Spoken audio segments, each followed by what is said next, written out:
Welcome to the Triple Dot Podcast, the weekly podcast talking all things trainers, sneakers, kicks, craps, whatever you call them, wherever you are in the world. My name is Scott, and with me, as they are every single week, Erkin Prozek. He's back in his little studio. Look at that. Back from the party in. How are we doing? Yeah, all good, man. All good. I mean, there might be an In-Betweeners movie coming out soon with your man. I'm joking. It was a family holiday, but no, it was good. Obviously, I caught a cold. Of course, I did. How the fuck did you catch a cold in Spain?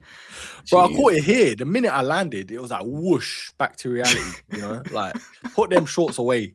But it was good, man. It was good. Visited some stores, a lot of sketches out there. I got to say that quickly. But yeah, visited some cool football. You know, the Barcelona one, Real Madrid, Mallorca as well. They're in the relegation zone, by the way.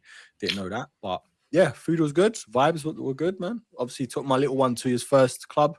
No, I'm joking. But nah, it was all good, man. I'm just glad to be back. Do you know what I mean? Gave little one his first joint, bro. But what's going on that? That balcony shot, bro. He was going mad, bro.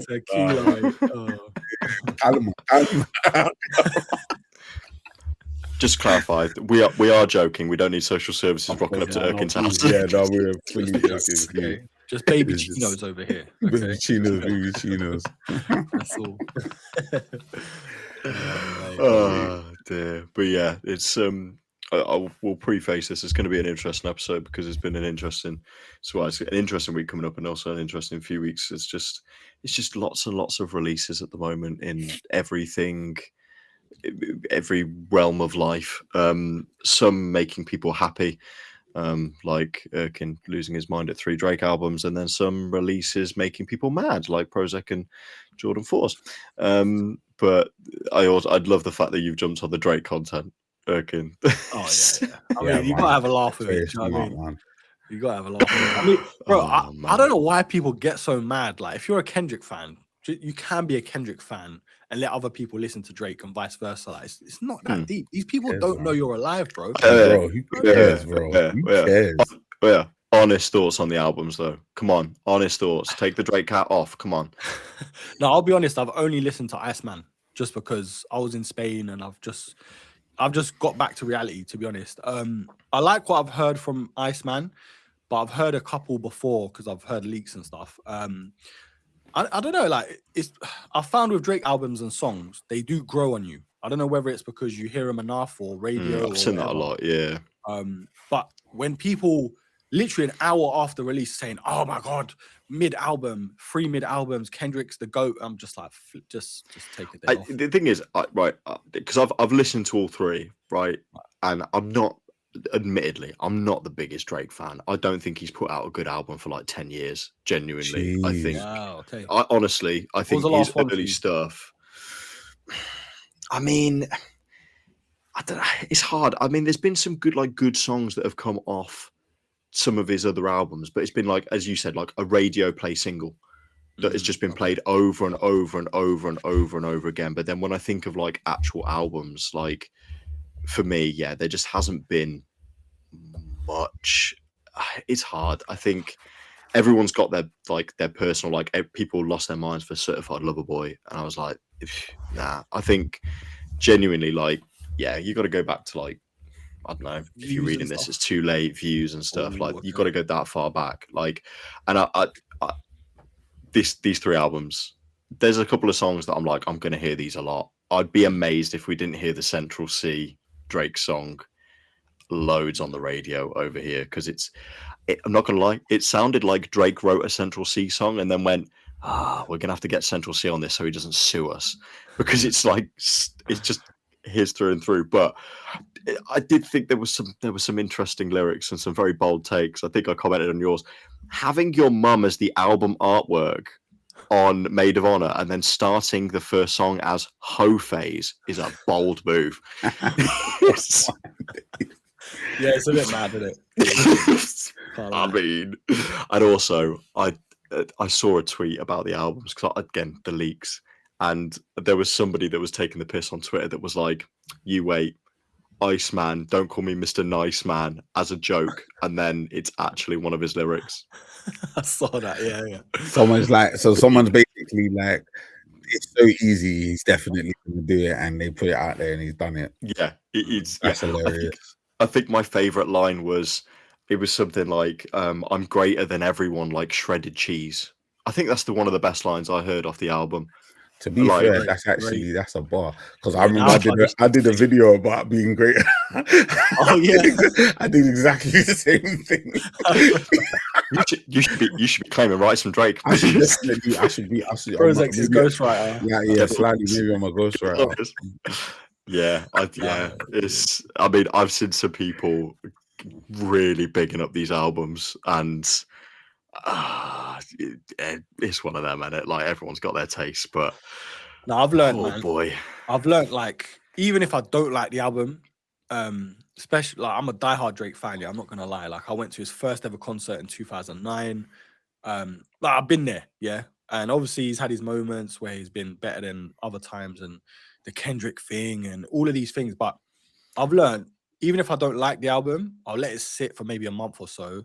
And even if I don't like it, then it's fine. But even if I do and make a U-turn, it's like, okay, it's meant to be listened to more. And I don't think you can judge an album like the first day, bro. Like, do you know what I mean? Because you can't resonate with all the lyrics, you can't listen to it properly.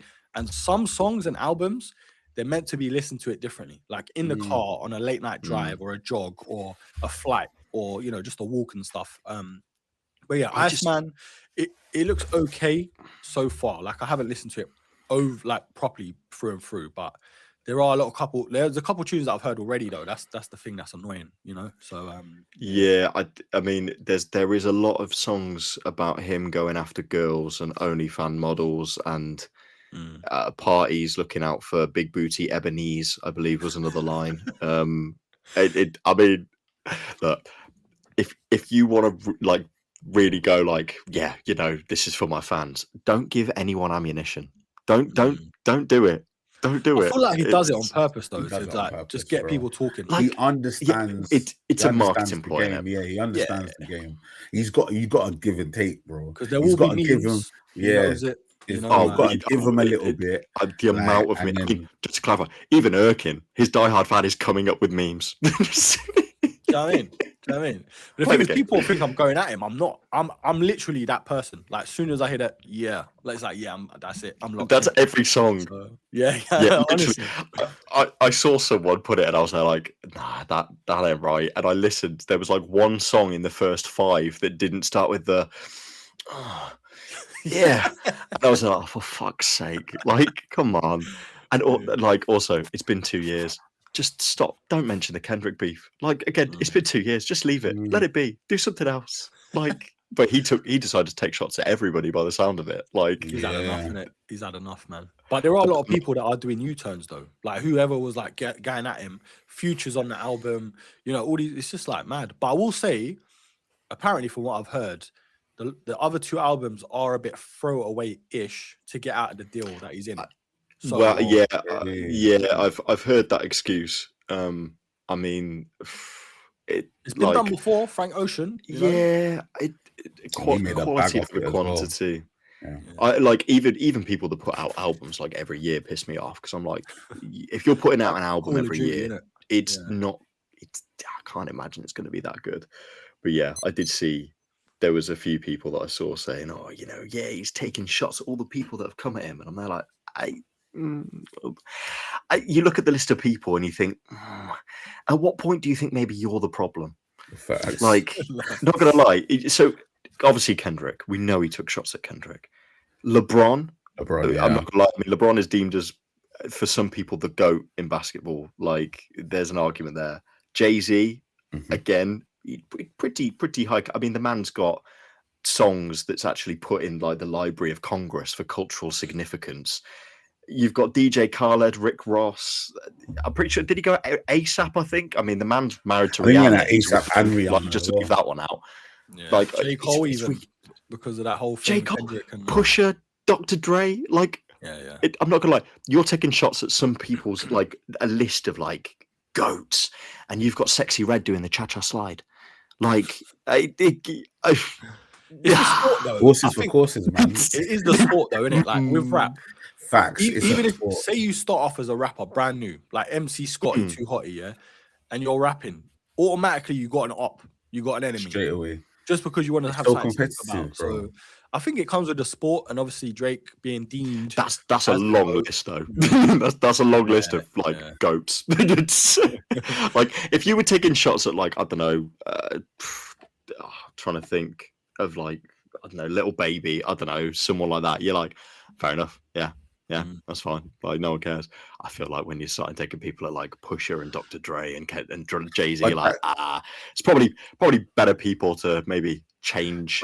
That's a reflection, but that's a reflection of the level of notoriety he wants to come as a result of that. Oh yeah, it's marketing again, isn't it? There's huge marketing, man, because it's like he could like, and I would probably suggest that of those beefs, if he wasn't Drake and he wasn't as prominent as he was, would he have engaged in said beefs? Because if there's no real benefit to the engaging in a beef, why bother? Well, this thing, nobody else is engaging in beef. I mean, Jay-Z's not turning around and dropping a diss track on him, is he? Like, not yet. No, he has, bro. But by the way, Jay's a slide disser, bro. If he's not giving you direct, he's a slide disser, bro. He'll do interviews and stuff and be saying stuff. Like he's a very sly guy, bro. Jay is a sly guy, bro. Yeah, the thing is with him and Jay, it's like a brotherly, like back and forth. It's like, remember who you are, remember what I did. It's like, remember I came before you. Boom. This the whole Kendrick beef, fair enough, because those two literally, that's a direct beef. That's a direct beef, right? But the others on there, like, I mean, just leave them. Just make good music. That's all people want. Just make good music. Some of it is competition. I feel like some of it is competition, but a lot of it is marketing. It's like he's not gonna go at a certain man if it doesn't make cultural sense. Like, because he knows that also that type of conflict gets in the conversation and becomes the narrative that he can control for another sort of 5-6 months or whatever it is. Also, though, I will say it is a part of drawing someone out to bring a bit of marketing for your album, but also to spar it too, because Kendrick and Drake were going back and forth 3-4 songs deep, so maybe he's trying to draw out a Cole or draw out someone that I think like he wants to feel something. Yeah, like have another moment or something. But do you know what I mean? But the thing is, I think you could say probably from a factual point of view, like you could say he lost the beef with Kendrick with when Not Like Us came. Like I think it's hard to kind of say what people will argue that, by the way, but I agree. I think people argue that, but I agree. Seeing how that went, seeing how that went. Because some people say Drake has always produced better songs, and maybe even like it's like ultimately when you go bar for bar, some people are like, "No, Drake's was better." I would say lyrically, Kendrick is better than Drake, but from a music point of view. But from a music point Drake of view, is a better musician. Drake is a better musician. He's put together more mainstream music, and he's got greater bodies of work, and he's got more bodies of work. Right? He's just been doing it longer, and I just don't like Kendrick. Like is like all the squeaky. Kendrick's approach stuff, bro, is like a little bit Marmite, but bro, he hits it on the nose. And this is the thing about Kendrick, which you have to just respect. Like if he don't like you, it's on site. It's long, like, and it's just gonna be a long day because lyrically he's gifted. Like he can do whatever he wants lyrically. People can talk about it's kind of the beatbop music, whatever you want to like how people call it. But man, if you're rapping about your best music. But if you're rapping about your AC being broken in a hotel room and you've run out of bottles and you've got to go walk to some shop, like. And talking about, like, say, a big booty Ebenezer as one of the like, come on, don't start talking about lyric for lyric because you can't go lyric for lyric with Kane. But by the way, his pen is crazy, but his observation, bro, he listens to everything, he watches everything. Do you know what? He's I'm gonna put a spanner in. Yeah, I think Cole's better than both of them. I just prefer possible. You can Cole make as a rapper, but also the music he makes. It's like what's that word, man? He's a bit like Rex 3-2 in the UK. Like he makes you think about the music more. Yeah. Kendrick's you can like make that argument. Yeah. Like changing his voice like a ventriloquist every 2 minutes. Drake is catchy. I love Drake, obviously, but I think with Cole, even his last, like his album that just dropped, I'm thinking, oh, wow, like you got me thinking about like I'm not even a rapper, bro, and I'm thinking about my career, like the way you're talking about stuff. You know what I mean? But yeah, it's mad. This thing, it's like I remember the MGK Eminem beef. And Oh, I'm there mate. like, Rap Devil is in my playlists. Like that MGK song, I'm there like, this is catchy. Like he's got it. But at the same time, Eminem made him quit rap and go to become some like pop punk music star. Like he literally made him change genres because not the best song, but lyrically, just give up. Just don't. No, just. Yeah. And he did. Fair enough. He ended up with Megan Fox though. So who's the real awareness, man? Listen, Drake is Nike right now. Still the greatest. What on everyone's top of the pop list. Do you know what I mean? So the stock is down. Is that you admitting that they're doing shit then? Drake's not doing rubbish. You just said the Nike, and we've literally. I got the voice notes. We said Nike's doing shit. It's relative because you're talking about numbers now. I'm talking about what we like. We're not talking about numbers. We're talking about products. We're talking about retro product now. Oh, what the Jordan 4? We're gonna keep picking out the retros. See, I tried to segue you in, Scotty, and you're trying to go at me. You know, I'm trying to shift you over here. Yeah, but we'll go there. Right, before we get to Prozek's ranting, there was another drop that happened this week, in terms of the Audemars Piguet swatch. Wow, drop, which what a joke. I laughed so hard at this so many times because it went from, oh my god, swatch Audemars, and you saw all of these like mock-ups and everything. And I'm there like, okay, cool, you want an AP. It's going to be a plastic AP that's like rubbery. And I mean, the Omega swatch people went mad for, but they scratched really badly. The quality of them was not great. You know, when you've got a watch and the face of it is like, you can't even see it because of how badly it's scratched up. You think, okay, yeah, it looks like an Omega, but it's not an Omega. Like, whatever. And then people were queuing for 5 days beforehand, bro, and then they found out that it's a tiny little pocket watch. They're still there, Scott. They're still there. They're still there, and they're copying. But the thing that's mad about this, like people are buying them off the resellers for money, for thousands. And what I'm trying to understand, right? Go buy a watch. First of all, the watch is still available to be purchased. Do you see the message that AP put out? And it will stay available for the foreseeable future. All this carnage, and they're like, we're mass producing them. They're going to be there for fucking months.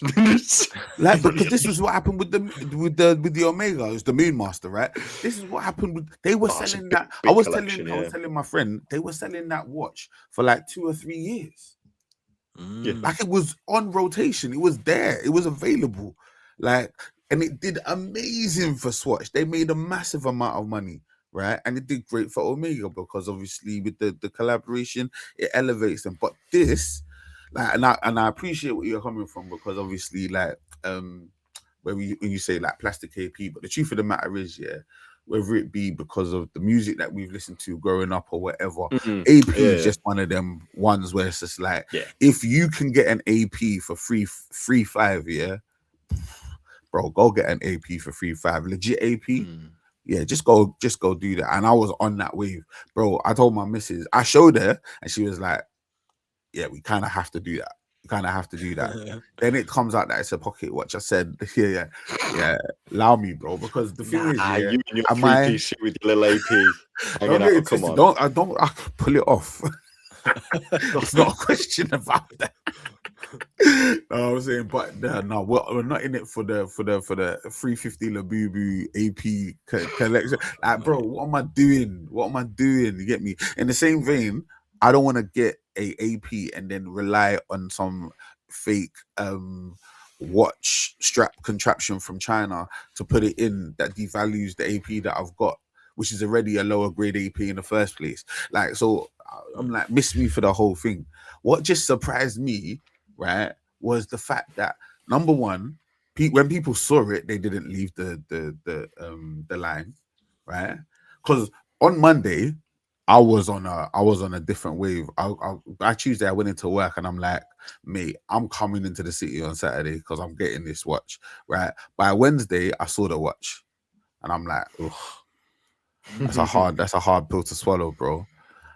And then by Friday, we worked out that the watch is gonna be available forever. And I'm like, or for a long time at least, and I'm like, you know what? Miss me for the whole thing, bro. There's no resale on this. I don't get it. And then I'm seeing resale numbers, and I'm seeing people selling their, like, people buying the shoe, selling it for big money, like to jewelers. And I'm like, so is this just as a result of when you make money through illegitimate means?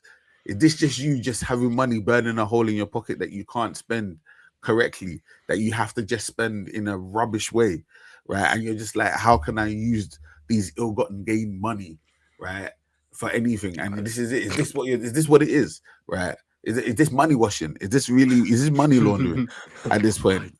I don't get it. I don't understand it. For somebody to spend over £2,000 on a pocket watch, right, and it not be like nobody questioned it, I don't get it. I get the whole AP thing. Like, yeah, AP feels like a level above. Like, you've got Omega, Rolex, etc. Like, I've got friends that have Rolex. So I've got friends that have Omegas and stuff, and all this. And yeah, AP feels like that's the next. That's proper big boy tier. But it's funny because I've got friends that are really into their watches, and they saw this and they were there like, the fuck are we devaluing AP for? Like, they thought that the same with Omega when they saw it, and they're like, with the value in Omega. And I'm there like, the Omegas were like 200-300 quid though. Like, they weren't mad money to get these. The AP, the resale on them is just insane. It's crazy. Like, go buy a good watch that will hold value or increase in value. But the issue is, Scotty, right? In reality, the pocket watch isn't going to decrease in value. You reckon? It's not going to decrease. Like, I'm not talking on the resale value now is inflated just because of limitations and the hype, right? But in reality, the actual retail price is $350, right? An AP for $350 is always going to appreciate in value. It just is. But the thing is, if they do like what they did with the Omegas, and it wasn't just the first set, there was another watch, and then another watch, and then another watch, and then another watch. Same with shoes. Like, the more you release, the more it'll fall. Yeah, more it dilutes everything. They've put a post out saying these are going to be available for months.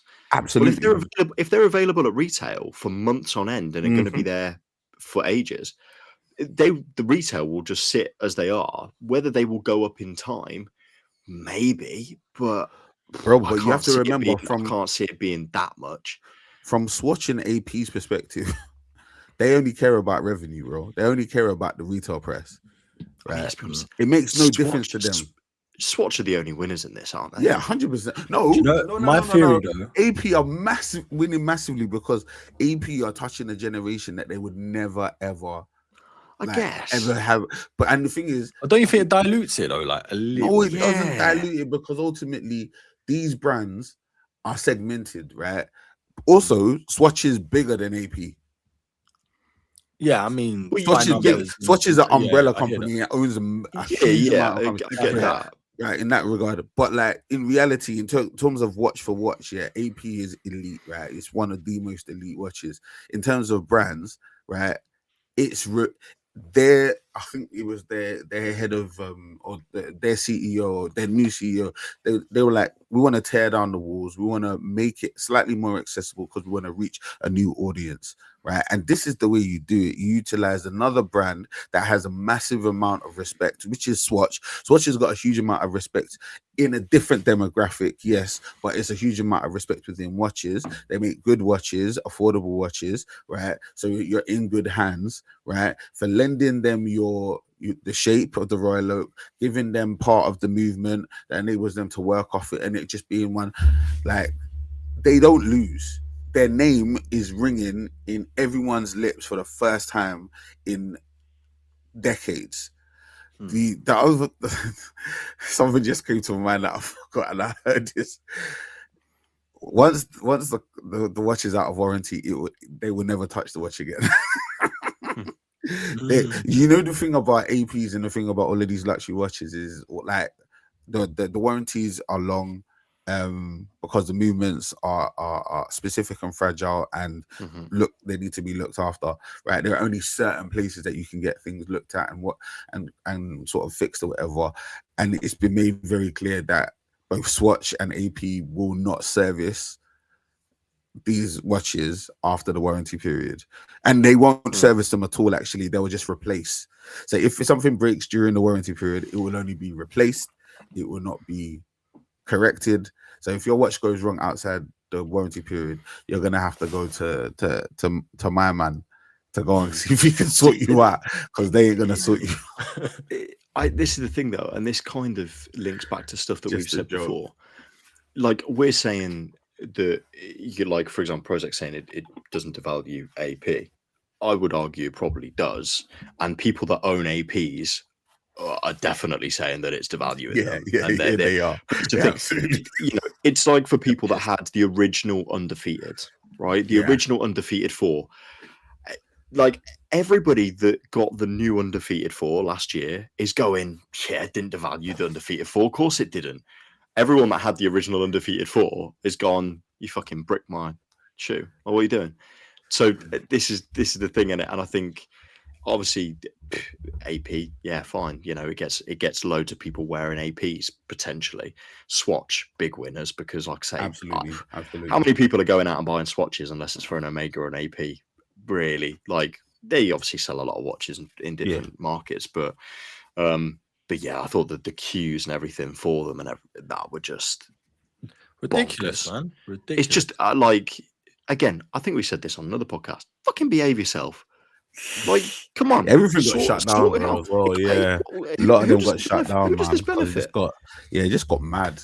It just got mad, bro. No, I will say, yeah, look, I've had my fair few of good watches. I've recently sold my Rolex, so I know a couple bits about a watch or two, but you know what? It's because I wear my Apple Watch, bro. Like, literally, I don't, like, I have it, I wear it, I used to wear it to weddings and this and that. Thought I was the guy for a couple of years, and I thought, you know what? I just want to track my fitness and my steps and everything. Got my Apple Watch. I will say, though, on this collab, I think it is genius, because they're testing the waters with the release and releasing numbers eventually, you know, for enough people for everyone to buy it, I guess. But I also think they've seen the reaction to there's no strap and there's going to be fake straps going around, or Amazon cheap straps, whatever. Even the guy that does the sneaker planters, Lewis, I think his name is. Yeah, that 3D printer, bro. He's gonna get on it. He's gonna get on it. Banging. I rate that. Yeah, but makes sense. I also think they're gonna be releasing accessories to go with it. It's a bit like what Apple do. They take away the headphone jack. Well, most phone companies, they take away the headphone jack.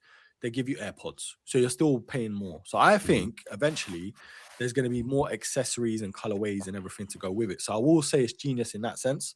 But I'm right with you guys, like the madness with the cues and stuff like that. And I think Prozac slipped up earlier and said this sneaker, and that's exactly what it felt. Oh, that's what it feels like. Yeah, it feels like a sneaker. Yeah, it feels like an old school sneaker drop. Yeah. And it feels like, okay, there's no real sneaker that's doing that for the moment. I mean, the VAA is probably the closest thing. Yeah. And now it's a watch. It's going to be Pokemon like it has been for like a year or so. And you know we were talking earlier in the week saying, like, what's the sneaker of the year so far? I think it's this AP, bro. Bro, this has been the most hyped thing since I don't know when, bro. Like, when's the last hype? The most hype I've experienced in a long time, bro. In a very long time, bro. No, man. Or will you both be going for one? No. Be honest now. No, I feel like if AP, because the thing is, like, I watch a bit of social media content and stuff like that, and my whole thing is like it needs to all come from the originating company. Like, I don't want to use a third party strap or anything like that. It completely devalues the watch. And to be fair, $350 for a regular man on road is still quite a lot of money for a watch, regardless, right? So if you're spending $350 like at least I need an original strap. So if they do come out with an original strap that's an accessory, I would definitely consider it, because I think that's the mindset I had prior. I'm like, mate, I'll probably go for that white one, or just go for like one of the quirky ones. It'd be a quirky little nice thing that you wear once in a while. It's nothing crazy out here, whatever. And it's not something that someone's gonna steal from you. This is the other thing. It's like no one's gonna steal that AP from you. Like, you know what I'm saying? Like, you don't have to, because you can still go and buy it. Like, it's not like a big deal. Like, so like there is benefit to it. Like, I just think I thought the design was good. I don't think the colorways were great, but I think the design was good. I think it had potential. If it just had a decent looking strap to go with it, like, it would have literally been game changing. Like, this year would have just been about that watch for the rest of the year. It would have just been about that watch for the rest of the year. Absolutely. And it was that close to being literally blackout for the rest of the year. And anything else, nobody's getting any play, no one's getting any airtime. It's just AP and Swatch for the rest of the year, and it would have been madness. But thank God they put it on a strap. Use us the opportunity to talk about something else. That's it. I mean, I won't be going for them. I mean, I like I've got quite a few watches, and it's kind of been an accidental collection, because I've had watches like my dad got me one for my 18th birthday. That was my first one, and then I bought myself one for my 21st. Got one when I got married. So they've all been like event watches that have kind of grown up. But as I said, I've got friends that have got Omegas. I've got friends that have got Rolexes. Like, they've got some really nice watches. If we ever go out and about, people will ask me what my watch is and wonder what my watches are, because I just go for good looking watches. I like a good brand. Don't get me wrong. I've got a couple of like really high end Seikos, Tissot, like stuff like that. But they're different. I like a nice face. I like, all this type of stuff. They get a Rolex and everyone goes, cool, Rolex, flashy bastards. And no one cares. And it's literally people. Bro, no one's asking to see a date, just no one's asking to see, can you show me your but no one's asking to see your plain Jane, bro. No one's asking to see that. Because they've seen it before. It's been seen before, man. Like, if you got that rainbow thing, you know what I'm saying? You bust down. If someone's got like I say, the AP, people are going to notice and probably go, hello. But yeah, it's so no, I won't be going. I mean, if I like my favorite looking watches are Omegas. I love just the classic look of an Omega. And I like the Swatch Omegas, but again, they scratch up so badly. Like, I don't know. Can you not get like a film or something that covers? I know some people that keep the little screen protector that comes in it, and it just like, oh, come on. You're gonna say what that is. Phone in it. That is that. Yeah, exactly. But yeah, I mean, I know we haven't even got to our first main segment yet, but there was it's not another drop, but rumors of a drop that a certain person on this podcast got quite annoyed about, and that's I realize we're kind of inadvertently doing the news without doing the news, but there was a post that came out that was celebrating a new and unique Jordan 4 from Berlin, and what a beautiful black and brown Jordan 4 they've released. I wonder how the people that live in London feel. Bro, like, this legitimately, if anybody saw that video, bro, I booked a meeting room to go and rant. Bro, like, it hurt my... It was the angriest reel I think I've ever seen from you. Yeah, it was worse than what Tottenham's put you through this year.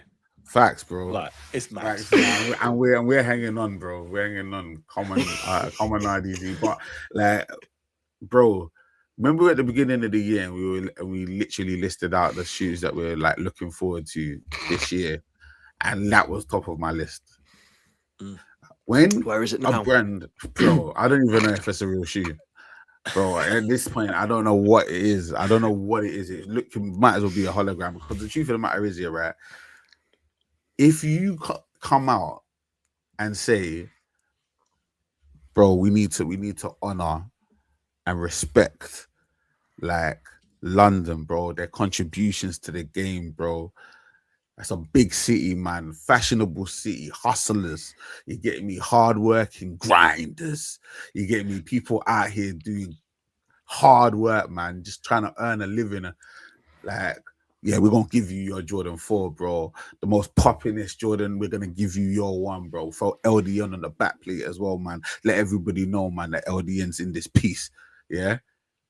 Jazz us all up, bro. Sell us all these dreams, bro. To give Berlin the same exact shoe. Your mom. Sorry. Bro, I'm sorry. You're mad. This is all mind games, bro. Can you saw the shoe, yeah? Yep. It's the same shoe, bro. It's Literally. the same shoe. Literally. It's the same shoe. And the thing is, you know what's actually mad, right? You know what's mad, right? This made me deep the whole thing. What has brown and black got to do with London anyway? Right, I just want to point this out. When you started talking about this shoe, I made this exact same point, bro, and you glazed that shoe. You went on about how Scotty, I swear down, bro, it's not the right time. This ain't the time for you to start with your I told you so. I'm not interested, bro. Ban all of that, bro. No, I'm being honest and I'm being real. I'm trying to bear my heart out on this thing. I just want to understand right now, yeah, right? Erkin, don't let Scotty talk, please. Erkin, why is that shoe black and brown? What does that have to do with London? Please explain. You are from London. I am from London. Explain it to me again, because before I thought it meant something else, but now I don't know what anything means. So can you explain that shoe to me, please? But I think you need to explain, because you're the one that was talking. Hold on a minute, wait. You know the thing we did when we picked 3 shoes? Yes, this is what I'm referring to. This was your shoe, no? One of your shoes. Bro, I just said that. This is the shoe I was looking forward to the most this year in 2026. Surely, because you picked that shoe, you should have done a bit more research and been like, why? No, there was no research at that time, because it wasn't like, I don't think it was actually. It was just like leaks and that, innit? Like, it was just leaks and stuff like that, right? So they hadn't come out and said, but in your mind, right? Because I know what I thought.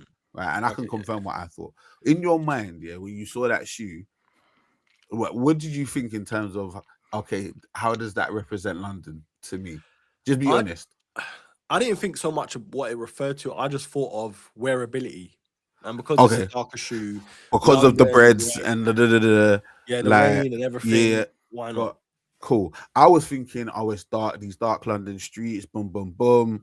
Like, I'm thinking brown. Okay, is it because, like, I'm saying sometimes you step on doo-doo, like, and it's lucky, boom, boom, boom. Like, I'm saying when we were growing up, like, you step on doo-doo, it's lucky, boom.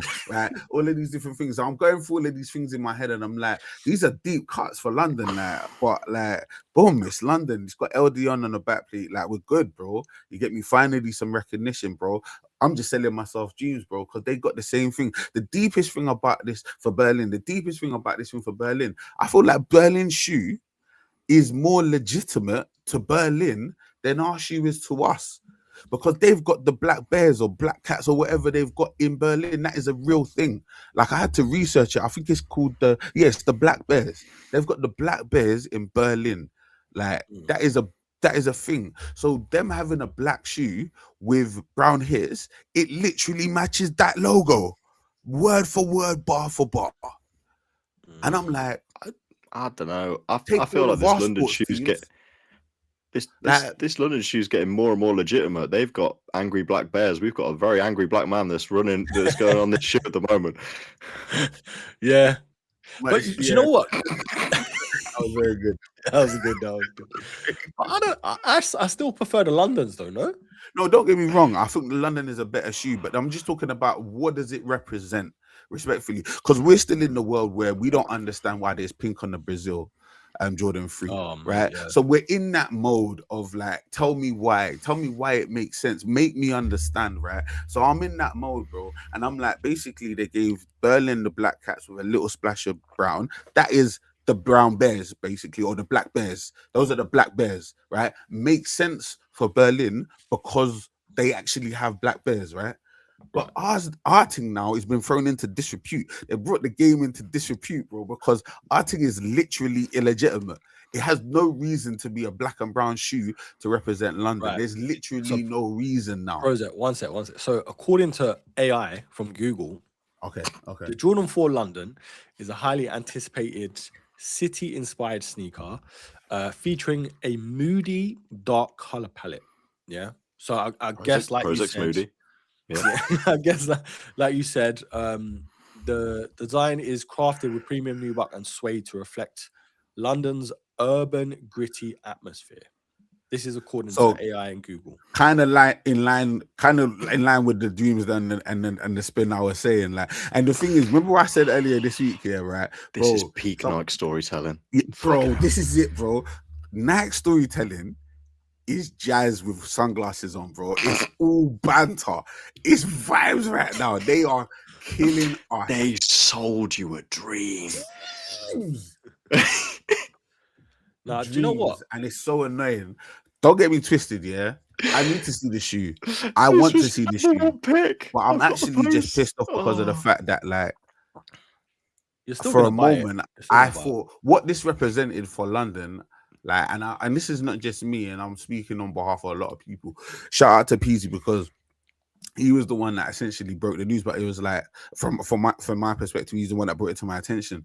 But like, I know other people that have said on their channels and on their social media that, fam, a London Jordan 4 is an absolute must this year to cop. Like, that is a guaranteed have to cop that shoe. Like, talk about the Nigels, talk about the Travises. I'm copping that London, bro. And real talk, if this shoe actually does come out, I'm gonna have to see it in hand. But bro, I'm disappointed. Because we're story guys, man. We thought they created a narrative that made sense for London when really there is no narrative. We just filled in the gaps on their behalf. And there's a legit narrative from Berlin. Like, I was going at Berlin chatting about World War II and stuff and Berlin Wall. And I'm like, bro, they have legitimate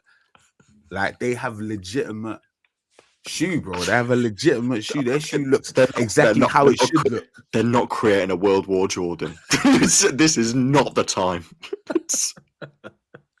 Prozet's lost his mind. But I was going off, bro, and I shouldn't have because it's not their fault, bro. It's not their fault. And all you know what this reminds me of, though? It's not Berlin's fault. No, don't blame Berlin. This reminds me of the Air Max 1, the London and the Amsterdam. Yeah. Right. Slightly, like, but that made more sense color-wise because the London was like grey with blue hits, and the Amsterdam was like and the Amsterdam was more like orangey and stuff like that. And that's kind of the palette that we should have gone with, but like later in the year it doesn't make sense. Yeah. Can they do a London shoe that isn't just grey? But this is it. Like, maybe that's what they didn't want to do. Maybe that's what they didn't want to do. Still do it black instead. Excellent. And we're throwing some brown. Like, why did they not throw and maybe it makes it too close to a bread, but black with brown accents. Sorry, black with grey accents as opposed to brown accents probably makes more sense. Like, it takes it very close to a bread. If you not get any like red in there, but like it's almost like you're replacing the red with the grey and the brown. Yeah. But I mean, as color blocking, it does make sense. Like, the grey still pops off of the black, so I feel like the grey would have made a lot more sense. Or even if they'd gone with like a blue for London, possibly. Yeah. Like, but remember, it's mock-ups as well, though. Like, so sometimes the actual shoes might be a bit different. And maybe. I'm hoping that's the case because I'm confused, I'm bewildered, I'm perplexed and befuddled. I'm in a bad place, and this shoe put me in a bad place. Like, and I'll be honest, I said it on the chat, bro. This is slightly messing up my year, respectfully, because I was looking forward to this shoe. I was looking forward to this shoe more than the Nigels, bro.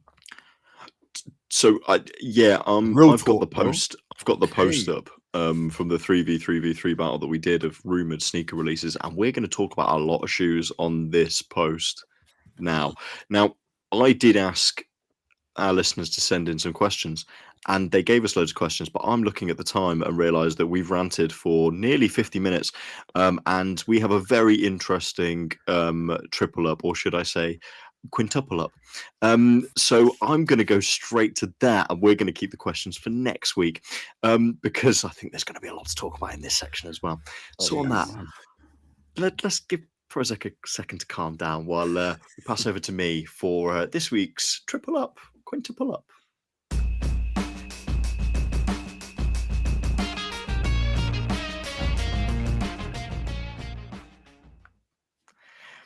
So the reason I say that is because there's no triple downs this week. There's no sleeper picks this week. It's just all heat. It's all amazing stuff. And there is 5 of them. And we're going to go in rough order of releases. So the first one coming out on, rumored to be the 18th. And I'm seeing a lot of posts on Instagram saying that it is the 18th. So Erkin, get ready for tomorrow, because it is the infrared 90s. This lovely 3M version that we've got, and it is an Air Max 90. It is the infrared colorway with kind of 3M reflective hits on the swoosh, etc. Like I say, I've seen rumors that it was the 23rd, but there seems to be a lot of posts saying it's the 18th, so the day before this goes out. £135. I mean, Erkin, we talk about the post. The first post, the first shoot for Prozek on the rumored 3v3 sneaker battle was the London Jordan 4s. Yours was these. So how you feeling? I'm bored. Like, I'm so bored of this shoe. No, hear me out. You know why? It's because we've had about 10 different release dates for this shoe, or rumored release dates. And I don't know. I think they're out in Australia and I think America. I could be wrong. I know Harrison said he's definitely got them over there though, in Australia. But yeah, I'm just not sold like I once was. And I think when we spoke about it, or I mentioned it in the 3v3 V3, I didn't see as much as I saw, or that I've seen now. Obviously, there's some early pairs. Some people picked them up from GOAT and so on and so on. But I'm still happy with my 2020 pair, and they look better. I've seen the 3M on certain shoes where it's kind of worn off a bit. So in certain angles, it looks a bit like, I don't know if it's QC or just people wearing the shoe like how they're meant to.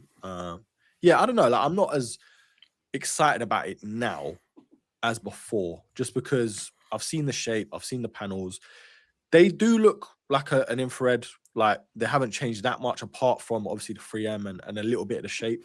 So if this is your first one, I guess you'll be happy, you know. But if you got a 2020 pair like me, you probably still will get them again like me, but it's like you're not in a rush. Do you know what I'm saying? I wore mine today and was like, oh, these are so good. The shape is amazing. Do I need another pair? Yeah, that's the thing. It's annoying, but yeah. I also got it though. Yeah, I just amazed there's been no hype for them from anyone, from Nike, from the community, anything. I would have missed these even dropping if they do drop, because as I said, there's been lots of posts about it, but we've had that multiple times and they haven't come anywhere. Prozek, anything to add on the infrared 90s? No, man. I think legit, like, it's low key one of the coldest preps ever. This version looks good.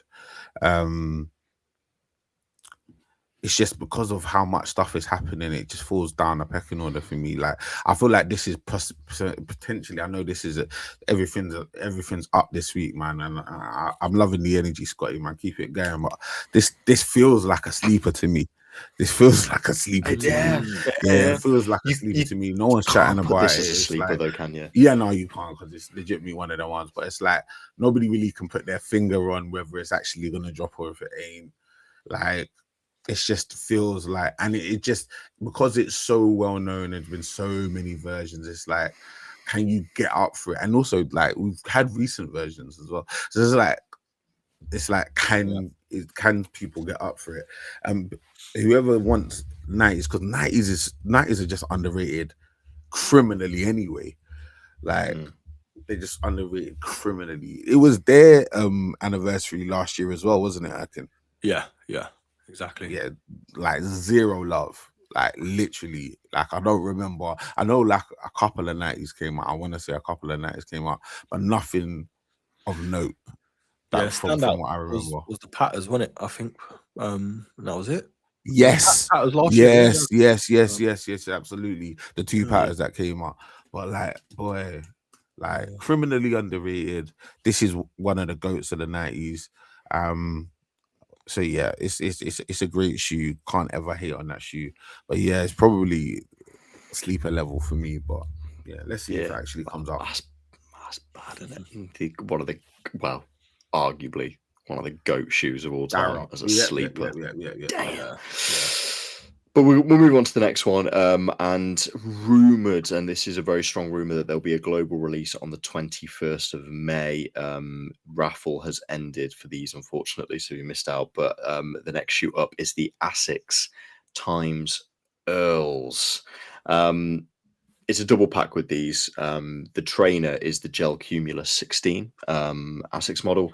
And in this pack, there is also a testimonial for football/rugby boot. Now, that might seem like a really odd combination, but we talk about storytelling on this pod a lot. And this collaboration is storytelling through and through. So if anyone that doesn't know, Earl's Collection is a Australian-owned kind of fashion brand run by a guy called Louis Brown, who is an ex-professional rugby player, played rugby league, played for a couple of Australian teams, played for the New Zealand Warriors. He is from New Zealand originally. A couple of years ago, he released a GT 2160, which was this beautiful kind of cream canvas, like knitted upper shoe with these brown overlays. And the whole point of the story was going back to his Maori roots. For anyone that doesn't know, kind of indigenous people in New Zealand, where, you know, he spoke about the woven baskets that they used, which he used to create the upper of the shoe, and the brown overlays and the green and the red that represents different things within Maori culture. For anyone from New Zealand, that shoe was just a must, like just absolutely beautiful in terms of the storytelling, the details, etc. And he's come back. Now, interestingly, that first shoe, he actually got a call about having an Asics collab the day after his dad died. And therefore, he actually created the first Asics collaboration they did around his dad and the culture of his dad. Now, kind of bring it forward a couple of years, and we've got the second iteration of this. And again, the storytelling on this is just impeccable. He goes back to his hometown of Christchurch, where he grew up, and the shoe is all based around his first home. But there's so many different little details on this. So the shoe itself, again, is a cream, kind of quite loose woven upper. And the reason for that is it's the same that was on the first Asics collab. And the reason for that is there's quite a strong saying in rugby in that you don't own a shirt. That shirt isn't yours. You are just in it, and you are there to kind of protect it and leave it in a place that is better than when you got it. So to respect his first collaboration and how much of an impact that shoe had, he's put a big kind of key component of that into the next shoe. Leather woven uppers to represent his mum, who used to kind of work in the meat industry, and kind of all these aged kind of aprons and stuff. Brown hits because Louis Brown, and it was the Brown side of his family, as he says, that kind of raised him. The box is literally his house as a box that it comes in.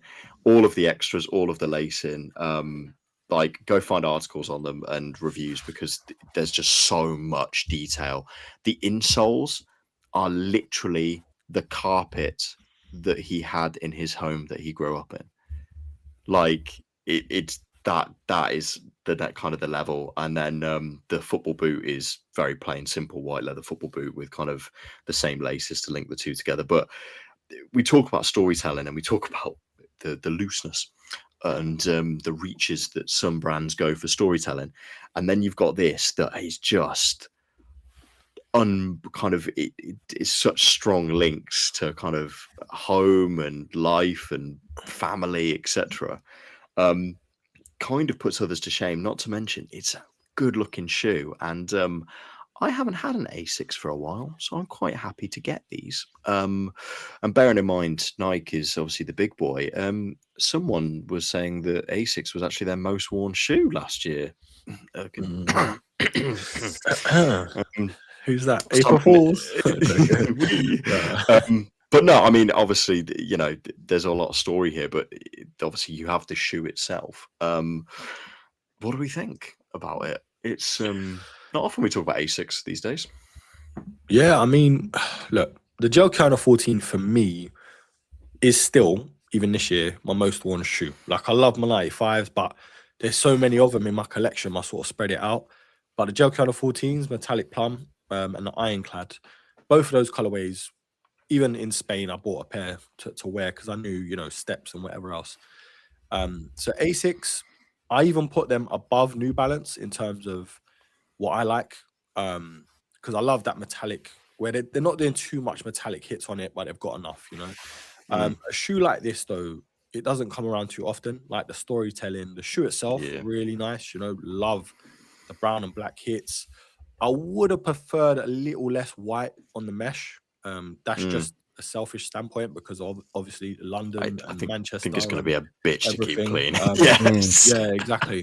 So, but no, look, the storytelling, that's what sells the shoe 9 times out of 10. Obviously, Prozek's thing, he speaks for all of us, when it talks about why is the shoe the way it is, like you said, the box, the insole, everything else. And his first pair, I think I saw it on Sneakonomics Jordan. He bought it up. Makes a lot of sense. And I was like, wow, like what are they? They're different and stuff like that. And it's the same for these. Thing of beauty. Yeah. It's really obviously I know we're putting it here. As far as I'm aware, there is no UK or EU rumors of a release with these. Apparently boutiques are getting them in the UK. Who, what, where, when, why, we don't know. The last drop, there was no release. And I know Jordan, basically, he got lucky. He was in New Zealand, went into a store, and they had his size. Because I actually spoke to Louis with the last drop, and he was like, no store in the UK or the EU has picked these up. And I think that's changed because the resale on them is high. And there was a lot of hype for these. So I think, but like I say, it's nice to have a shoe where every detail has a meaning, and it's not even like it's a stretch. Like it's there. It feels personal as well, Yeah. Unlike people stepping in doo-doo for a Jordan 4. Very, very different. Yeah, that was pretty. That was a bit of a reach, to be fair.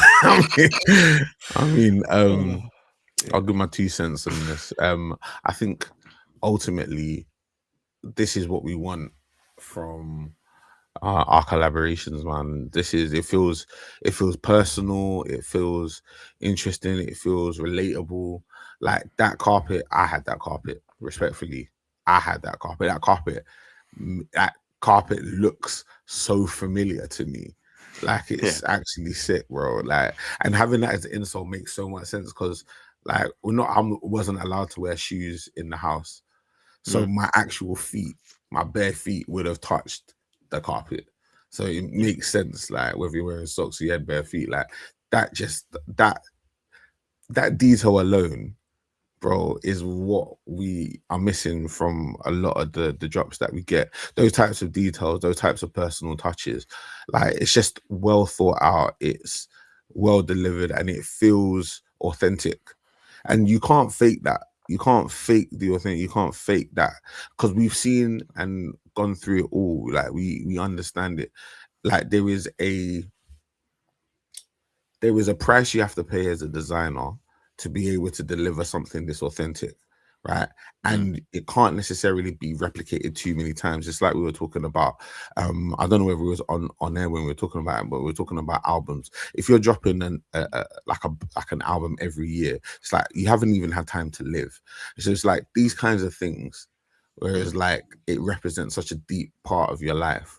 and you're able to articulate. And so some people it's reality, and some people they're able to just fabricate a cool story, and that's fine as well, because as long as you can, I'm saying, as long as you can keep up the facade, we're not gonna delve too deeply, and we ain't gonna go and visit your grandmother. Like we're just gonna hold on to the story you told us and keep it moving. But things like this just feel super authentic, man.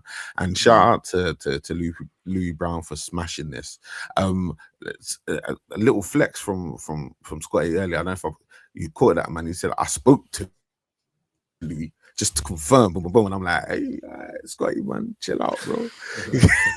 Just to get a couple of little like tidbits, I was saying some comments from the originator, and that I like the way you move, Scotty, man.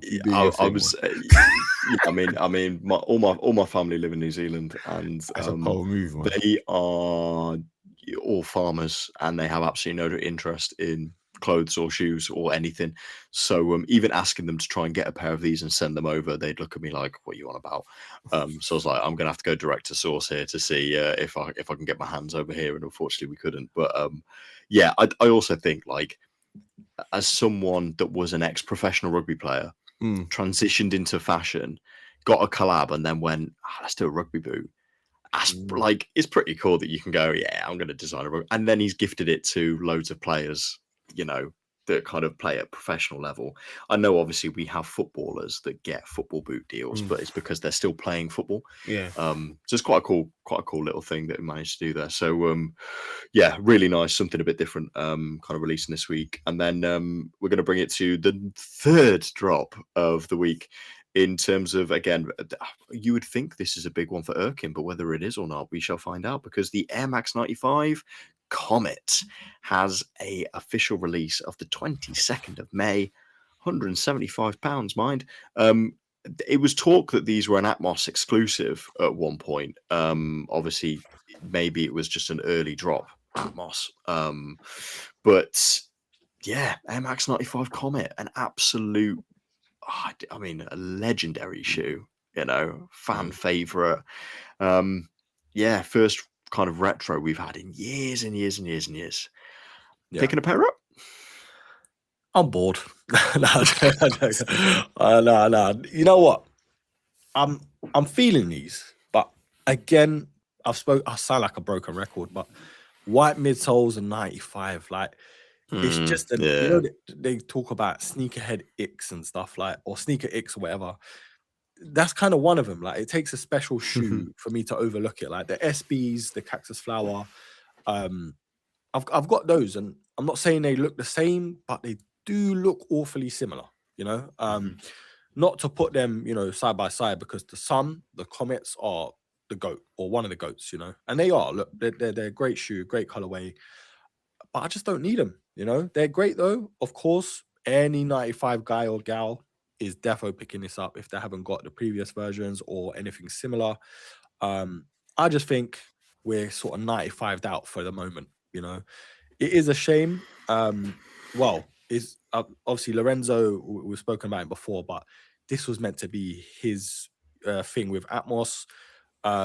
He said he worked on it, he tried it, but things didn't work out, so obviously he had to go a different route. But that would have been interesting as well to see what he could have done on those. But yeah, I mean, Comets, again, like I think the Slates, the blue pair, they're up there. You know, they're definitely up there for a lot of people. I just think bad timing, especially this month, and I've got enough 95s for the moment. So, but yeah, still, it's definitely a tripled up either way. Could have been a sleeper too, you know, like Prozek said with the other pair. Again, but, yeah, not the biggest hype for him. Yeah, exactly. Yeah. Maybe a sale, man. Yeah. Cheeky sale. We might be tempted. It wouldn't surprise me. Yeah, definitely. Prozek, what are you thinking? Yeah, I think I'm on a similar line with a lot of this AM95 chat. I usually defer to my guru. You get me, man, like Broski. You get me, man. He's the 95 king. You get me, but the Comet is well known as one of them ones. You get me, like. But we've had a lot of 95s over the last couple of years, and sometimes you can get a little bit of fatigue. So it's like, as much as I love the 95 in terms of the design, like, I've been rocking the hell out of my neons, bro. Like, I love that shoe, like, on a different way, like, unbelievable love for that shoe.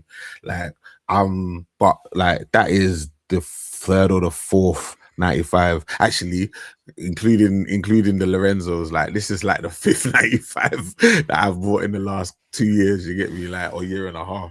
You get me, like, so like I'm 95 out. Similar to Ekin right now, man. It would take a very special 95 to get the blood pumping again. So yeah, I'd probably say this is a bit of a sleeper, but respectfully, it's one of them ones, man. People that love the 95 are definitely gonna want to go for this.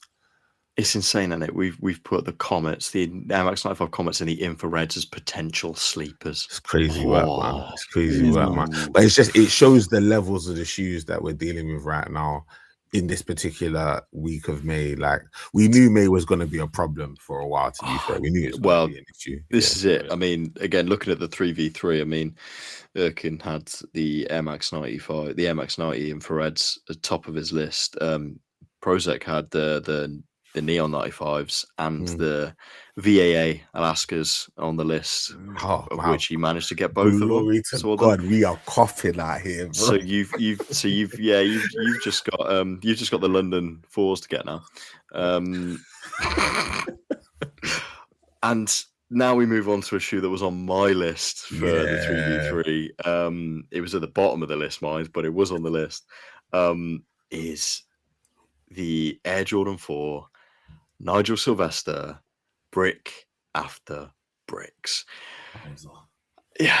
Now, for anyone that's been living under a rock and has not seen this shoe, imagine a Fire Red 4 with, instead of kind of the black cage, you've got the red and you've got sail, or as he described it, obviously you have brick, anthracite, muslin, and sail as the colors, muslin as the colors on the shoe. The shoe itself, I mean, the packaging and everything is a bit like the previous Jordan 4. You've got the textured brick box, this time in white, with, again, kind of the packaging, the tie up like a traditional brick and all this type of stuff. And yeah, like I say, this is on my list. But the storytelling on this one is interesting, because we've just spoken about strong storytelling from brands, and I've heard for quite a long time on this podcast how good Nike is with storytelling. So let's see how many people resonate with this, because apparently each color represents something different. The brick represents building. Excellent. Brick and buildings. Great stretch. Anthracite, sophistication. That black color, sophisticated. Muslin is for versatility, and then the sail is for time invested. What the fuck does that mean? Come on.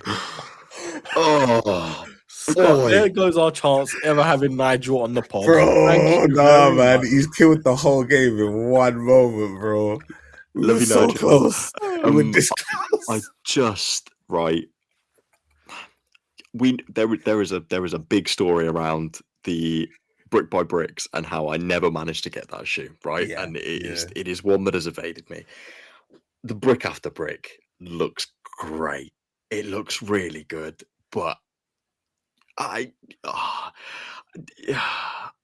don't think people are that excited, and I don't think they've done anything to get the excitement. And there is a little bit of a caveat. I know we've got 5 releases this week as Triple Up, and obviously we'll probably jump to next week. But next week there's 2 Travis Lowe's releasing as well. Bearing in mind the pink pair is on my list as well. That my 3 were the ZX Aquas, which I got, the brick after bricks, and the pink, shy pink Travis Lowe's.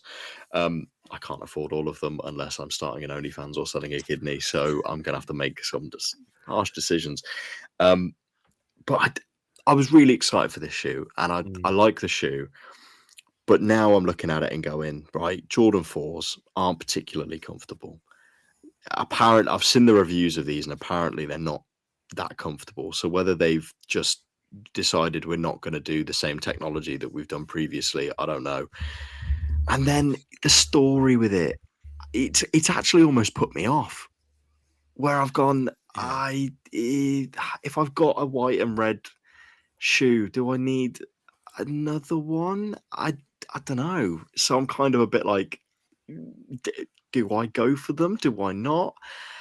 I don't It feels know. forced, doesn't it? It does feel a bit forced. And I didn't think I'd Yeah. be saying that prior to hearing the his unboxing and his talking. And it's Nigel, man. Like, we've been talking him up for the past couple of years, at least, saying like everything's a story, everything's great, it makes so much sense, and yes, this is what it should be about. And I think me and Prozac was mentioning about Cortez and the Honey Black, saying this feels like the one that gets you out of the deal. Yeah, music deals and everything. We spoke about Drake and whatever, but kind of feels like this is that one where it's like it's done for the sake of doing from Nike. He signed up before. It would have made more sense and felt more genuine and better if he just said, the Fire Red 4 is one of my favorite shoes of all time. I was inspired as a kid seeing MJ wearing it, so I had to do my own spin on it and this and that, because we've seen and heard him giving a pair to MJ as well. So he could have tied that in, Yeah. It just feels like, bro, we've heard some bits from the Brick by Bricks before in terms of the storytelling with the packaging and everything, but just say something personal, bro. We know how much, like, in terms of the colorways, it makes the shoe and the inspirations, because obviously it's a colorway, but just lean into the Fire Red aspects. That's all you had to do. But yeah, it just sounds a bit like forced. Like Nike are pulling these strings this time. It's not Nigel, front running and whatever else. But yeah, I don't know. For me, I feel like I should be going for him, but there's just some, because I got the Brick by Bricks, I'm just like, I don't know, man. And I hardly wear 4s as it is. Do you know what I'm saying? Like, that's the problem. Yeah. This is the issue I've got, is like, I don't actually own any 4s at the moment. I have done in the past and I got rid of them. And there is a bit of me that goes, if I get these, how much am I going to wear them? When you've got the pink Travises next week. Yeah, I don't know. It's hard. And I was kind of like, I was so all in on these, and I have fallen off a little bit now.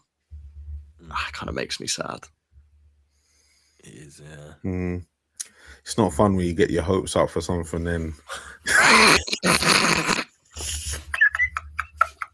let it go, bro. I'm saying, bro, it's not nice when the shoes on the other foot, broski. I'm just saying, bro. It's just interesting how that works. But I feel like I'm on a similar wave, man. I'm on a similar wave. I think sometimes, like, you can smell when it doesn't seem like it's truly a representation of the designer, of the sort of collaborator, and the story is just too similar to the Brick by Brick story for it to be genuine. Really, it just doesn't make sense. And I can understand it being the next iteration, and I agree with Erkin in the sense of it can still be the next iteration while you just saying this is a shoe that inspired me when I grew up. And I wanted to thrive, or I wanted to, it inspired me to want to go forward and do more and build and do these different things. And this is why I'm naming it this way. But ultimately, this is a shoe that just inspired me and gave me that sort of drive to want to achieve. We could resonate with that, like as a story, as a narrative. It's easy, and then when you start giving every single, you have a color breakdown and you're breaking down, and everything means a thing, and it's like, yes, we want story, but like it kind of has to feel similar to, we spoke about with Els, like like it's a feeling. It's just a feeling that you get, where it's like this guy. I'm talking about Nigel Sylvester. He is an elite storyteller, right? But he's the position that he rose to last year now gives him something that wasn't really an issue before. It was the weight of expectation. And when people expect things from you, right, you kind of have to exceed that.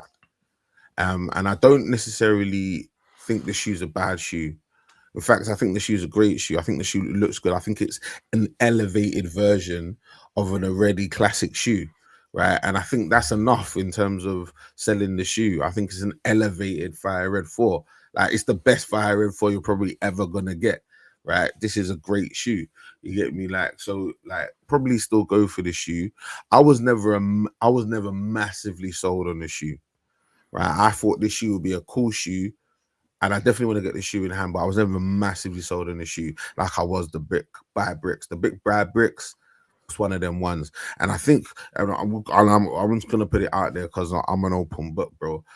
The feeling I got when I saw the Brick by Brick and I started feeling the moment that it was creating, you knew early, and we said it, I said it, bro, that's a Grail level shoe. We saw it, we saw what it was about, and we felt it. We all felt it in different ways at different times. Grail level shoe, right? I'm gonna be real. If we talk about shoe of the year, you can just guarantee that was shoe of the year. This year, I'm scratching my head. Looking at that shoe, yeah, it's a great shoe. It's not a Grail level shoe. We just put that to bed because it's already been done, respectfully, right? It's not a Grail level shoe, so we can't say that, right? It's a great shoe. Could possibly be a very, very good shoe. It's not a Grail level shoe, and certainly, in my opinion, can't be considered to be a sneaker of the year, in my opinion. Like, and if that's where we end up, I'll leave it there because I don't want to say something that literally gets Nigel cancelling, man. Because I like Nigel, and I think he's elite. I think Nigel's elite. I think what he's been able to do, like low key with the one last year, like the way he dropped the one last year was elite, bro. Everything about what he did in 2025, like, was just legitimately fantastic. You get me, like. But this shoe, the way he come about it, like, it just feels a little contrived, and that's okay because we're in the business of making money, and I get that sometimes you've got a deal and you've got to fulfill your obligations. And I feel like what Erkin said was actually like close to the truth, or partly the reason why this is happening, because I wanted the Brick by Bricks to breathe, bro. I wanted them to breathe for a couple years, bro. That's what That's such, bro. That is it. Yeah. If this released before, would we be seeing these different? I know. If they released before the Brick by Bricks. I'm talking me personally, the Brick by Bricks. Like, I'm not looking at a Fire Red. I've never been, like, Fire Red is one of them ones, but I've never been a huge fan of the Fire Red. This is the best Fire Red you're gonna see. Yeah. It's been done. That Brick by Brick was different. It was special. It had shades of this and bits of that, and it had a narrative, and it was very quickly just became a thing all in of its own. Yeah. Bro, everything about it was strong and like made sense. So no, not for me. I think I agree in the sense of the release. I think it's an interesting one because I think if the Brick by Bricks released after these, we might see the Brick by Bricks different. But I don't think we'd see the Brick after Bricks in any higher elevation, if that makes sense. Like, but I think it you know, if you look, Nigel's released multiple shoes. You know, he's released Jordan 4 RMs, he's released Jordan 1 highs, lows, etc. Only one of them is seen as like that level, and that's that one. And it was a perfect storm of everything around it. You know, there was just a bit of magic in the air. Literally, like, because you know, the rollout and everything, the way that it was promoted, the shoe itself, etc. It just landed perfectly. And I agree. You know, we do need a little bit of breathing room, but at the same time, you know, you think you had the one, and then there was quite a bit of time. Then obviously you had the Airship, you had the RM 4, Jordan 1 low. It feels a bit now like, okay, there's a little bit of hype again. Let's just get him to start pushing stuff. And I think we're going to start seeing a lot of other stuff from him that is probably just as loosely, you know, narrated. And, you know, it's a good looking shoe. Like, it is a good looking shoe. But is it worth £190? Is it worth us? I say that, me and Erkim specifically, you know, traveling down to London and the cost of traveling to London to pick these up. Because, you know, for us, there is that element of a lot of raffles are in-person pickups. We do not live in London, therefore there is quite a significant additional cost, time and money wise, to go and pick these things up and collect them. So we do have to make a decision when it comes to all of these. So yeah, I was kind of sold, and I was like, I really need them. But there was a little bit of me that's like, I think I'm saying I need these because I didn't get the first pair, and do I actually really need these? So yeah, and this is where, you know, we'll move on to the next release, because I think this kind of ticks the box of what you were just saying, Erkin, in sense of like with Nigel, if he'd have just turned around and said, I really like the Fire Red 4s. I like that shoe. That's my favorite shoe. I'm doing this. The shoe we're moving on to is the next in the Adidas times Offspring collaboration projects, a ZX 8000, £110, also releasing on the 23rd. There's quite a few shoes releasing at the weekend. But this shoe is, it's a very bold shoe in terms of the colorway, right? It is what they would call EQT green in terms of the mesh, which is a nod to, like I said, their Adidas equipment line, which Erkin is very proudly showing on his Arsenal shirt. But with brown overlays, red hits, yellow kind of hits on the heel and on the plug on there as well. And, you know, I'm sat there, and Offspring generally, when they do collaborations, have a good story with a lot of this stuff. You know, when they've done Adidas pairs before, it's like we're looking at London, but we're looking at the London Bridge and the shades of purple and the London Bridge, or the skyline is and all this. And they've just gone, yeah, this is an Adidas shoe that has a lot of history. So we've just taken lots of colors from its history and created a color palette that we think works. That's it. That's the story. Like, and then the rollout has got 3 people from different generations that are going to talk about the significance of the model in their eyes. You know, in terms of the color palette, when I saw it at first, I was like, ooh, I'm not, do I like these? Do I not? And the more I looked at them, and the more I went, it's giving me Gucci vibes, I won't lie, with the green and the green and the red. But I just kept looking at them, and I do personally, I think it works. There's some bold colors, but I do really like them, and obviously I am a sucker for a ZX 8000, and Offspring generally kill it. But yeah, I think, you know, they haven't tried to create anything that is contrived. You know, this green comes from this part of this thing, and you know, they've gone, no, it's an Adidas shoe. EQT green is key. There's lots of colors here from different Adidas models down here through history. Put it together, thought it looked good. Cool. That's fine. Not everything needs a big contrived story. You know, we need a bit of reasoning as to why you've done something, but nothing like that. And yeah, I think this is a good one, and you know, a release, and hopefully I can pick up a pair. I don't know where I am on the weekend of the release, whether I'm Birmingham, London, Bristol, God knows at this point.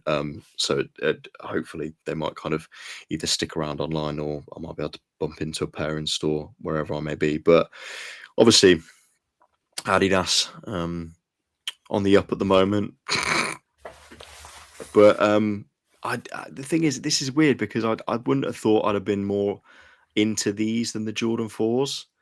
But I was looking at these and going, price wise, better, colors, goods, something different. I have white and red shoes in my collection. Do I really need another white and red shoe? This is something with a bit of pop, a bit different. Come out of nowhere. But yeah, thoughts on this lovely Adidas shoe? You know, it's mad. Me and Prozek are both wearing Adidas tops. I don't know, Scott, are you wearing one as well? To add to it? Oh, there we go. He's got a United top on as well. See? We all got the memo today. Nah, look. My thoughts on Adidas. They're punching, man. I mean, they are Kendrick. You know, they're back with a bang. I don't know how long for. I don't know if they're here to stay, but they're here right now. Doesn't mean I'm gonna invest in anytime soon. I've liked the look of a couple. Don't get me wrong, Specials and everything else. But yeah, I mean, this shoe, I love the shape. I love the model. The colorway is where it makes me question it a little bit. Could I pull it off? No. but I think someone like Scott could because of how much he likes the model and everything else, you know. But yeah, no, I mean, Offspring with Adidas, like it's sort of like a love story at this point. They've been smashing it, you know, from the marketing to the actual shoes and to the people they get involved in the marketing as well.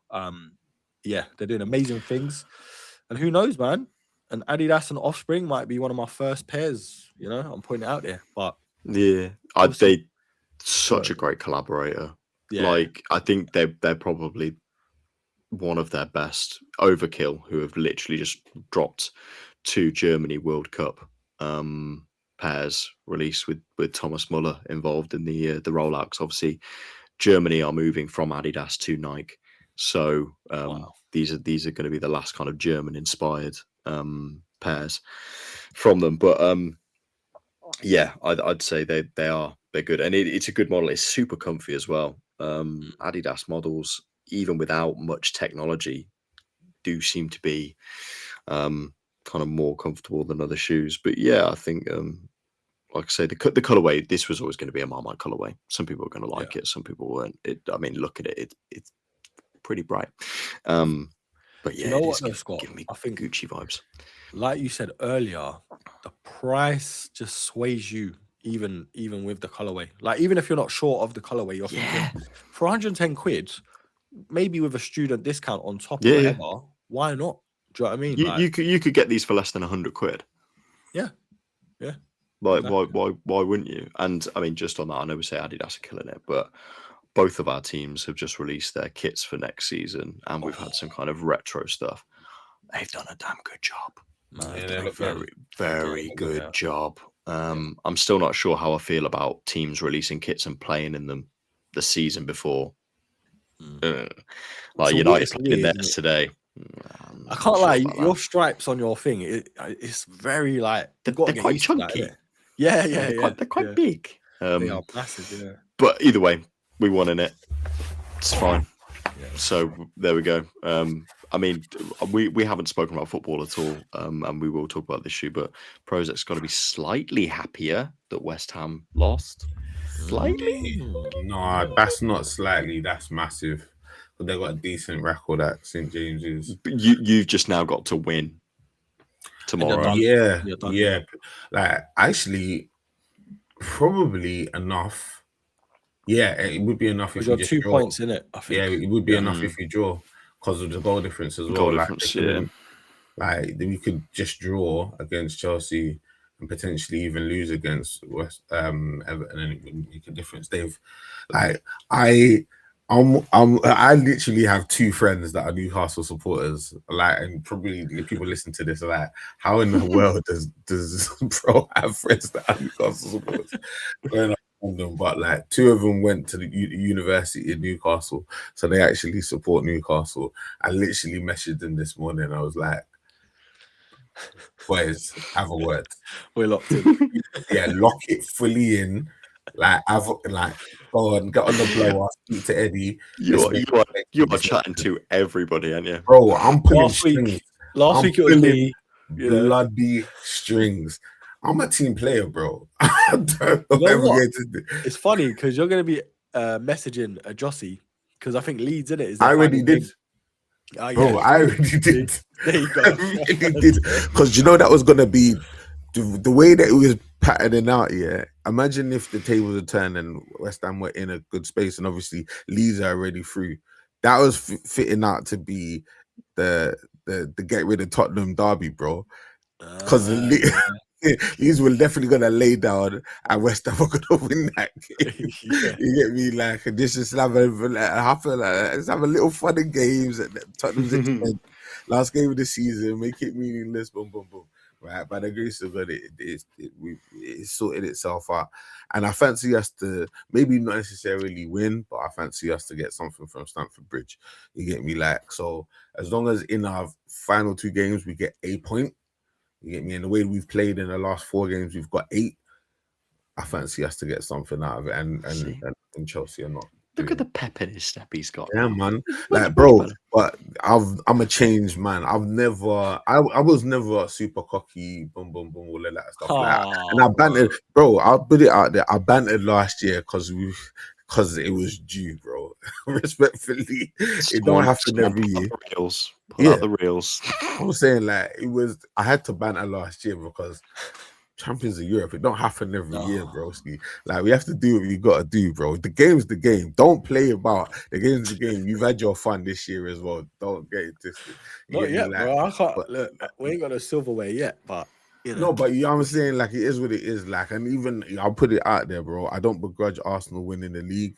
You get me? What I don't want to see them win the Champions League. I don't think that world we need to live in. I think we can allow for them to win the league, and even low key, if they flop the league, it would be hilarious, respectfully. But I feel like of all the teams in that conversation, Man City, I really think don't deserve it. I don't think they do. I don't think they deserve it, but I'd be all right if they won it.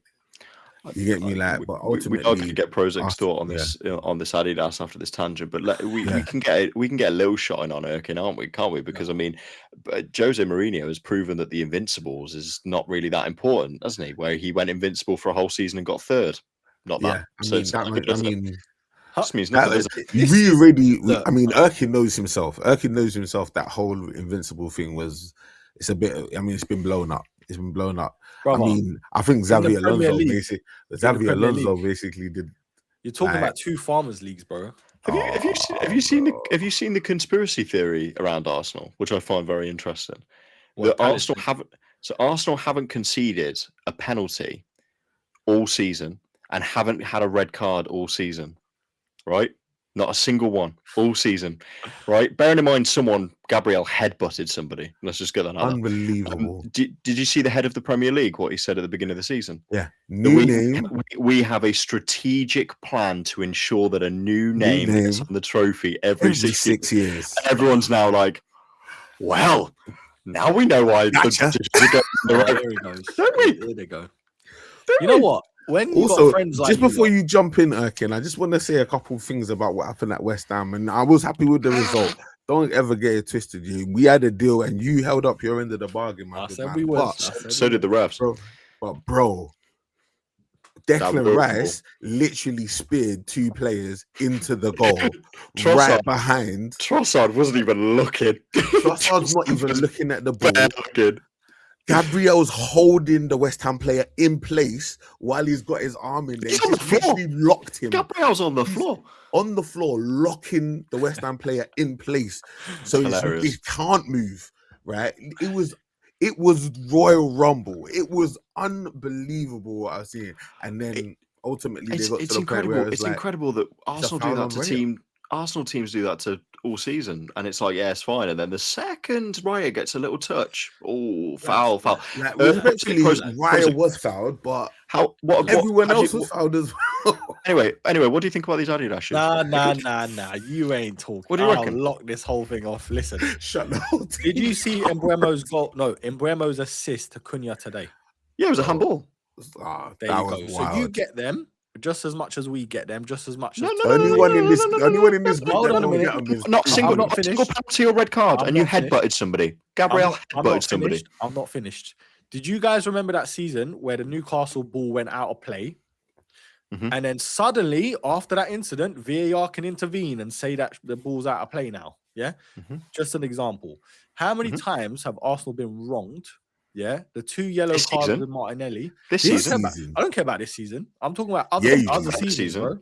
You care about this season. You fully care about this season. Where we've been this wrong, might be the best season in your lifetime. First game of the season. First game of the season. You shouldn't have even beaten United. That was a foul on the goalkeeper. That's 2 points gone. That's 2 points gone. That means you're second. My point is, we get things in our favor the same way the teams against us get things in their favor. Because the Prem have literally told us that they're trying to get your name on the trophy. It's part of their strategic plan. So why are you not up there challenging? Why is it us? What do you mean? Why is it you up there? So there's easy. Your point is they're trying to get someone every 6 years different on the trophy, yeah? Yeah. So why is your team not there then? Why would we be? People thought we were going to be relegated. Well, you're the biggest club in England, no? it would have been a really long shot to give us every decision going from relegation up to the top of the table. Come on, you got to make it slightly believable. You had a game a month, bro. You could have easily done that. Well, I know we had a game pretty a well, month. to be fair. I mean, we're sat in third. It's all right. We've got we've got 3 players that have scored more than 10 goals a season that aren't called own goal as well. Okay, and how many trophies did they get you this season? Where are yours? They're coming, yeah, bro. Erkin, that's a little early, bro, for the trophy. It's a little early for the trophy chat, bro. Scott, you ain't won nothing in 3 years, so you can't. Sorry, when did you win last? When was your last trophy? Shall we do this again? 5 years ago. Oh, so there's more than 3. 2 years difference. Anyway, Prozac shoes. That got very mucky. Trophy chat. Listen, trophy chat. Fans can't talk about trophies. You can't chat trophy chat. We can't do chat. You can't chat trophy chat. You literally gave Tottenham their first trophy in like 20 years or something. It's all good. We didn't want the trophy. We didn't want to be in the position that they're in. It's fine. That one. Bro, do you not realize that was the Poison Chalice, bro? We almost got relegated because of that. We did not have the squad. We did not have the squad to be able to play Europe. Don't ever get it twisted, though. I'll go through this whole thing again if it means just winning the trophy, bro. But yeah, talking about these, bro, like really, really quickly, because like I feel like the ZX is an iconic. The ZX is an icon, bro, and what Offspring have done with ZX models and Adidas in general has been legendary. Like Offspring are one of their best collaborators when it comes to the ZX model, and their whole focus on the ZX range is like a vibe. You get me? Like, so yeah, the shoes cool. I'm not massive on the ZX. I don't find them as comfortable as some of the other Adidas's. Like, I mean, Adidas do great shoes, man. I've been rocking Adidas this whole week. You get me, man? I just forgot how good Adidas can be sometimes, you know. You know what you say about comfort? If you think that the Handball Specials are comfy, or the whichever one you got, was it Handball Specials? Yeah, I ended up going for the Specials, yeah. If you think they're comfy, these are going to blow your mind. We'll see. Because I got time for Adidas right now, man. They've really impressed me. So yeah, I think the shoes are cool. You get me? Maybe the color palette isn't one for me, but I think in general, man, I've got time for Offspring when it comes to ZXs and stuff like that. And also, like I've seen like all of the marketing and stuff around these things, and it's cool, man. Once again, engaging the community and stuff. So, yeah, all of the releases for ZX this year, whether it be obviously you got the Offspring collab, and then there's some other pairs have engaged the community. So yeah, it's been a really good rollout from Offspring and Adidas, and yeah, fair play to them. Like I say, this is always going to be Marmite, but yeah, 5 shoes, all very, very good, all something for people to spend their money on. There's no steal of the week this week because, quite frankly, I don't need to tempt you with anything else. I think this is enough. There's an Adidas, there's Jordans, there's Nike, there's Asics. It's something for everybody. And on that, I'm going to wrap this up before one of those 2 heads fall off at some point for something, whether it be football or Jordan 4s. Either way. So on that, thank you for listening and watching this week's episode of the Triple Dip Podcast. If you like this episode, please give it a 5-star rating or review on Spotify, Apple, etc. Give us a subscribe on YouTube. I can say that now. Give us a subscribe. Hey. What is it? Hit the thumb and the bell. Hit the thumbs up and subscribe and like and hype and all that as well. Do that. Yeah. Oh god. Yeah. Comment all that malarkey. Feed the algorithms that are there, whatever they are. But yes, you can find us on YouTube. You can find us on Spotify, etc. On Instagram at Triple Dip Podcast. You can find me, Scott, at @sneakerteacher on Instagram. Erkin, where can they find you? Yeah, you can catch me at the parade in about a week's time and on Instagram at Erkin. I'm sorry. Oh my god, you know if they don't win, just no, I'm doing it for the sake of just rattling your cages, bro. Like I'm humble. Anyway, at Erkin Hassan on Instagram and The Life of a Broski on YouTube, man. That's it. Yeah. Where can they find you, Prozac? Yeah, Prozac on all social media. Other than blocking Erkin. No, man. To be honest, yeah, respectfully, man, I've said it on the pod. I expect Arsenal, especially at this stage, I expect them to win the league. It's just the Champions League. I can't have them being European champions, bro. You get me? Like, I just can't have that. But like, we had a deal. We literally had a deal, and I asked them to do their job, and they did it. There you They go. did it. They did it, man. And we can look back on this season and say, like, Arsenal helped and contributed to Tottenham staying in the Premier League. And I would have never. What lovely neighbours. Yeah, I would have never thought that, man. Neighbours. North London forever. Never man. thought that, man. There you go. And I'm saying Newcastle have chipped in.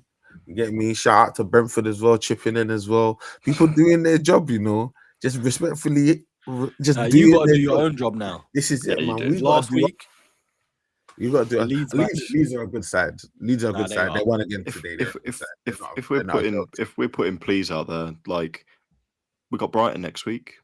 Look, we'll give you a 5-1 victory. You can win. We'll give Just you let- any. just let him get one more. We'll give you any academy player their debut goal. We'll let you do it. We'll give you a European place. We'll get you it. Just give Bruno Fernandes an Just let him assist. get one more.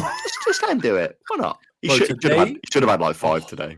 honestly, bro. Yeah. He was Should have had a fuming. lot. He would have been. Yeah. Either way. Yeah. Prozac, they can find you everywhere. Yeah. And on that, we'll wrap up this week's episode. So thank you, everyone. And as always, peace, a new song. Peace. Menu song. Awesome.